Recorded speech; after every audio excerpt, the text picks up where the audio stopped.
Bonjour YouTube, je suis Sébastien et voici une mini-pelle de location Kiloutou une tonne 3, à savoir un Bobcat E14.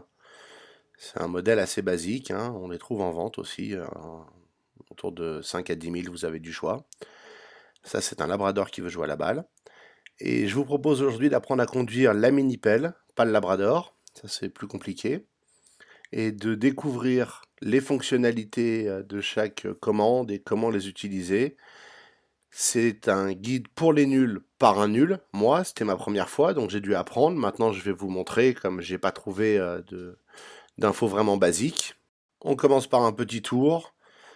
Premièrement, la jauge à essence qui se trouve ici. Un autocollant qui dit plein de choses. Un autre qui dit qu'il faut un permis spécial qui s'appelle le CACES, que j'ai pas. Mais c'est pas grave, on en a, Kiloutou me l'a pas demandé. Ensuite, là derrière, vous avez un cylindre que vous pouvez dévisser et dedans, et c'est vachement malin, il y a la notice complète. Je vous invite à la lire, à la parcourir et à regarder si vous avez des questions. Je vais essayer de répondre à celles que je peux, mais je ne peux pas répondre à toutes. Au pied, vous avez deux commandes de part et d'autre qui se verrouillent et se déverrouillent et vont d'avant en arrière. Celle de gauche, que vous voyez manipuler là, et reverrouiller, permet de commander le brise-roche, le marteau-piqueur en fait, qui se branche là, sur le bras à la place des godets. Je l'ai pas, je l'ai pas loué, mais c'est une option. On verra l'autre pédale dans 2 minutes. Ça, c'est avant-arrière, chenille gauche et droite. Sachant que l'avant, techniquement, c'est là où est la lame au sol. Si vous avez la cabine inversée, les commandes sont inversées. Et au milieu, vous avez un petit verrou qui permet de verrouiller la cabine pour qu'elle ne puisse pas tourner. Il faut parfaitement l'aligner au moment de la verrouiller. J'ai pas réussi à le faire et c'est pas essentiel pour ce que vous allez faire. Et des pédales de part et d'autre permettent de contrôler l'avant-arrière au pied. Donc j'ai remis le petit loquet comme il était. C'est pas une fonction dont vous aurez forcément besoin. Moi j'en ai pas eu besoin, mais il est là. Si jamais, pour le cas où ça peut avoir un sens, c'est comme ça que ça se manipule. J'ai cru pendant un temps que ça agissait sur les commandes, mais non. Donc avant-arrière, avant-arrière. Quand vous êtes à l'envers, droite et gauche sont inversées, avant-arrière sont inversées, c'est compliqué. Je vous recommande pas de bouger dans le désordre. Ou alors des mouvements simples.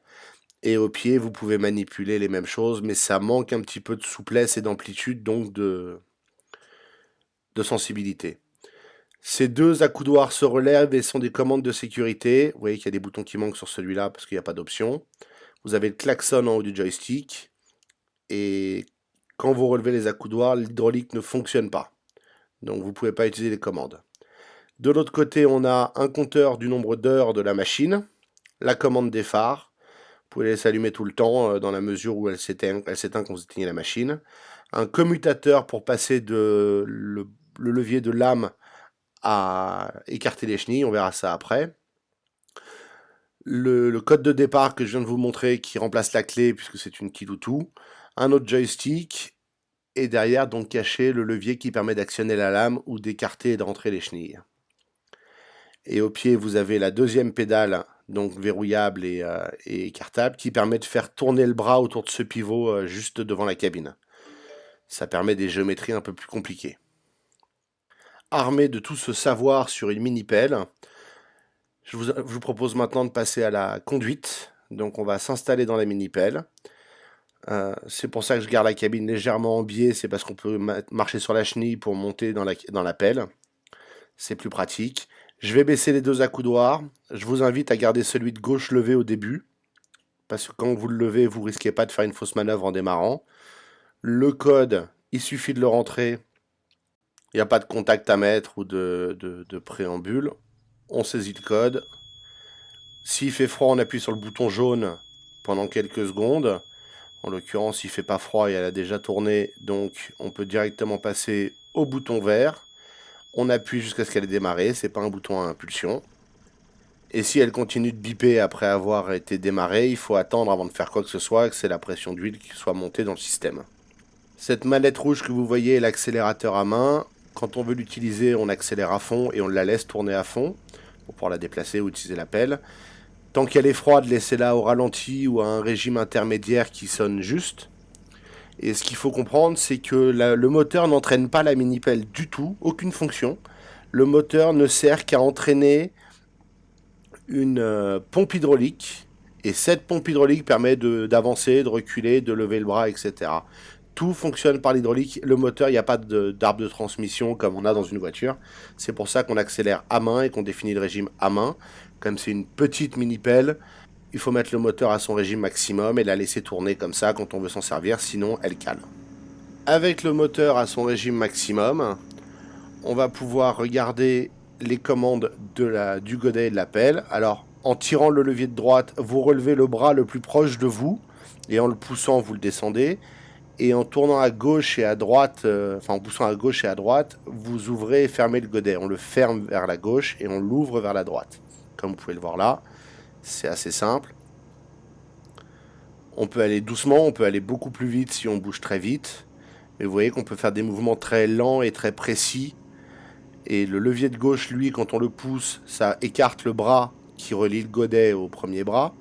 Je ne connais pas le nom des bras, c'est pas important. Et quand on le tire, ça le rapproche. Et si on utilise ce joystick de gauche à droite, on fait tourner la cabine entière. On peut faire un tour complet si le cœur nous en dit. Là, avec la pédale de droite, dont je vais vous montrer le fonctionnement, quand on appuie vers l'avant, ça tourne le bras vers la droite. Et quand on appuie vers l'arrière, donc avec le talon, ça tourne le bras vers la gauche. Pas ma fonction préférée, mais ça permet de creuser dans des positions particulières. Vous pourriez vous mettre les chenilles le long d'un mur, tourner la cabine à 90 degrés, tourner le bras dans l'autre sens à 90 degrés et avoir une capacité de creuser le long des chenilles. C'est un petit peu particulier. Si je l'avais découvert plus tôt, j'aurais sans doute fini ma tranchée comme ça, plutôt que comme je l'ai fait. Vous verrez ça dans la vidéo qui convient. Ce levier que je viens de vous montrer permet de relever ou de baisser la lame. C'est la grande barre devant. On tire dessus vers l'arrière pour lever et on pousse vers l'avant pour baisser. Et on peut aller jusqu'à soulever la mini-pelle si on le veut. C'est ce même levier qui sert à écarter les chenilles. On verra ça un peu plus tard. Quelques conseils qui m'ont été donnés et que je vous reproduis. Quand on se déplace, avoir le bras et le godet aussi proches possible de la cabine. Et quand on est à l'arrêt et qu'on veut creuser, poser la lame. Vous voyez là, je vais en marche arrière en tirant les leviers. Si j'appuie juste d'un côté, ça tourne d'un côté. Si j'appuie juste de l'autre, ça tourne de l'autre. On peut le faire progressivement si on veut. On peut même tourner sur place si on veut massacrer le sol en dessous. Et donc la cabine qu'on peut faire tourner comme ça.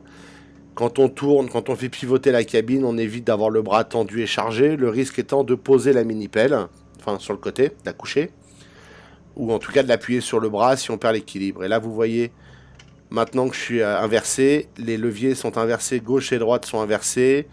Arrière et avant sont aussi inversés. C'est pas facile à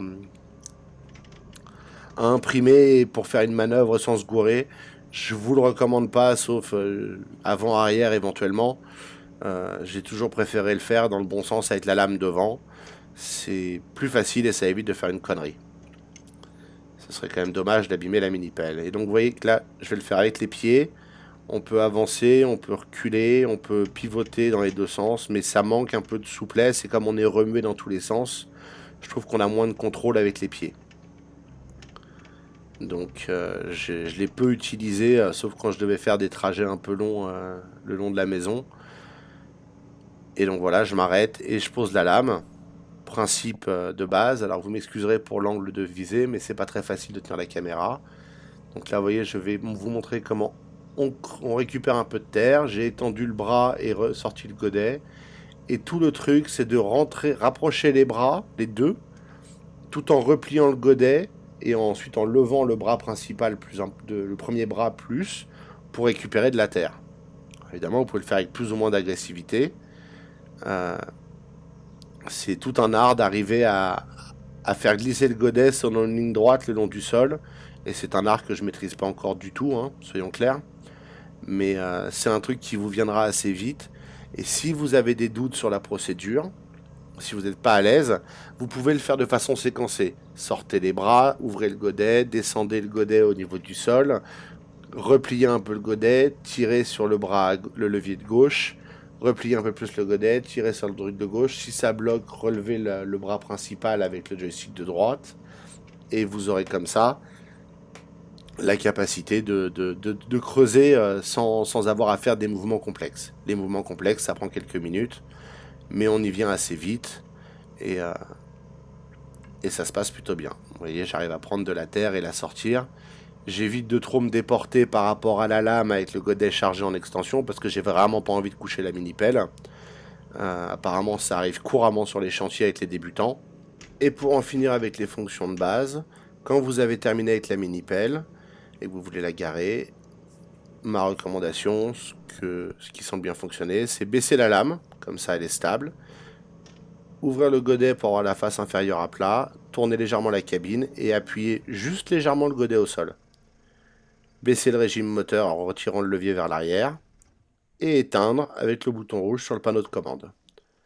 Ensuite, on relève l'un des accoudoirs, ou les deux, et on peut descendre sans encombre en se servant de la chenille. C'est pour ça qu'on pivote légèrement la cabine.